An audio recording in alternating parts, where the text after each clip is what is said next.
चित्त शुद्धाय दुर्गुण नाशाय प्रफुल्ल मनाय नमः।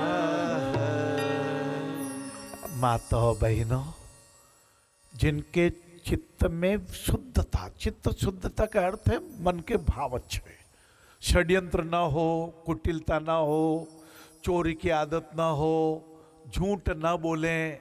कहते इसका चित्त बड़ा शुद्ध है। भाई ये बहुत मन का शुद्ध है, मन के भाव बहुत अच्छे हैं, चित्त शुद्ध। और चित्त शुद्ध होता ना बाबूजी, तो जीवन में सब अपना तो मिलता है। कहते पूरा ब्रह्मांड अपनी मदद करने लग जाता है। और चित्त शुद्ध होगा तो मन में प्रफुल्लता भी रहेगी, दुर्गुण भी चले जाएंगे।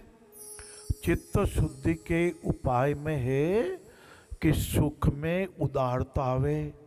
जैसे भगवान ने अपने को बहुत अच्छा किया, कुलीन घराना मिल गया, हाँ महाराज, वहाँ रोटी कपड़ा मकान मिल गया, तो अपने जेब में 5 रुपए के गुब्बारे रोज रख लिया करो। महीने का क्या होगा, 5 तरी 15, 150 रुपये महीना, कोई ज़्यादा नहीं महाराज। हाँ कहते 150-200 रुपये महीना तो आप पिक्चर में खर्च कर देते हो। तो गुब्बारा फुलाया, और कोई भी बच्चा, ये मत पूछना है बच्चा किसका है, भगवान का है ना। जब चित्त शुद्ध होता है तो मजदूर में भी भगवान नजर आता है। केलू छाने वाले पे भी उस मकान के मालिक ने छाता तान के कहा, अरे बाबू आपको धूप लग रही होगी, ये केलू तो मैं नहीं छा सकता, पर आपकी धूप से रक्षा तो कर ही सकता हूँ।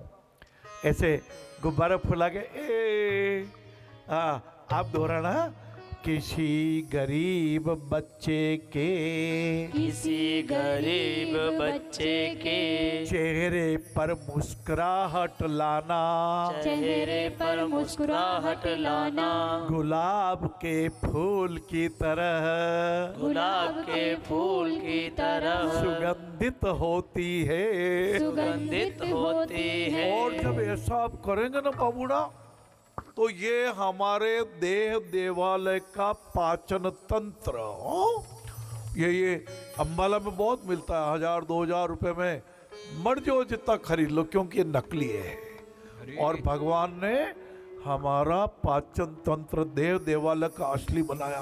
हाँ, ये मुख से ही, जिह्वा से ही पाचन तंत्र का काम चालू हो जाता, लार बन रही है, ये भोजन नली। हाँ, मैं नहीं मेरा नहीं यह तन किसी का है दिया, जो भी अपने पाप है वह धन किसी का है दिया। चित्त शुद्ध होगा तो आते अच्छा काम करेगी, भोजन के रस को चूसेगी, और ऑक्सीजन रक्त में अधिक जाएगा। और चित्त शुद्ध होगा तो दुर्गुण नाशाय हो जाएगा, क्योंकि फिर ये काम क्रोध मद लोभ अहंकार, ये घमंड, ये भय करना, ये चिंताएं करना, ये दुखी होना। एक डोकरी माँ थी, डोकरी माँ तो बहुत देख लिया, रुई की बहुत बड़ी गांठे जा रही थी, कौन काटेगा कौन पींजेगा।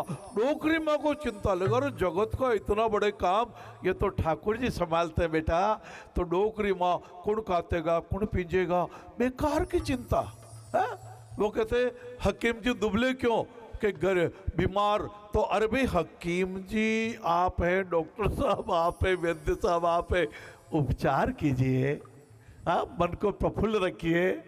और डोकरी माँ को जब किसी ने कहा माता जी वो रुई तो जल गई, अच्छा रुई जल गई तो माता जी की चिंता दूर हुई, ऐसा नहीं करें, मन को प्रफुल्ल रखे, ठाकुर जी कृपा करते हैं।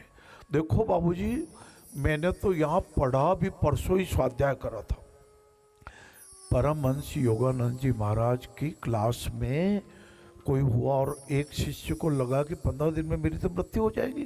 किसी ने कह दिया, बोले गुरुजी मुझे बचा लेना, गुरुजी मुझे बचा लेना, मैं मरना नहीं चाहता।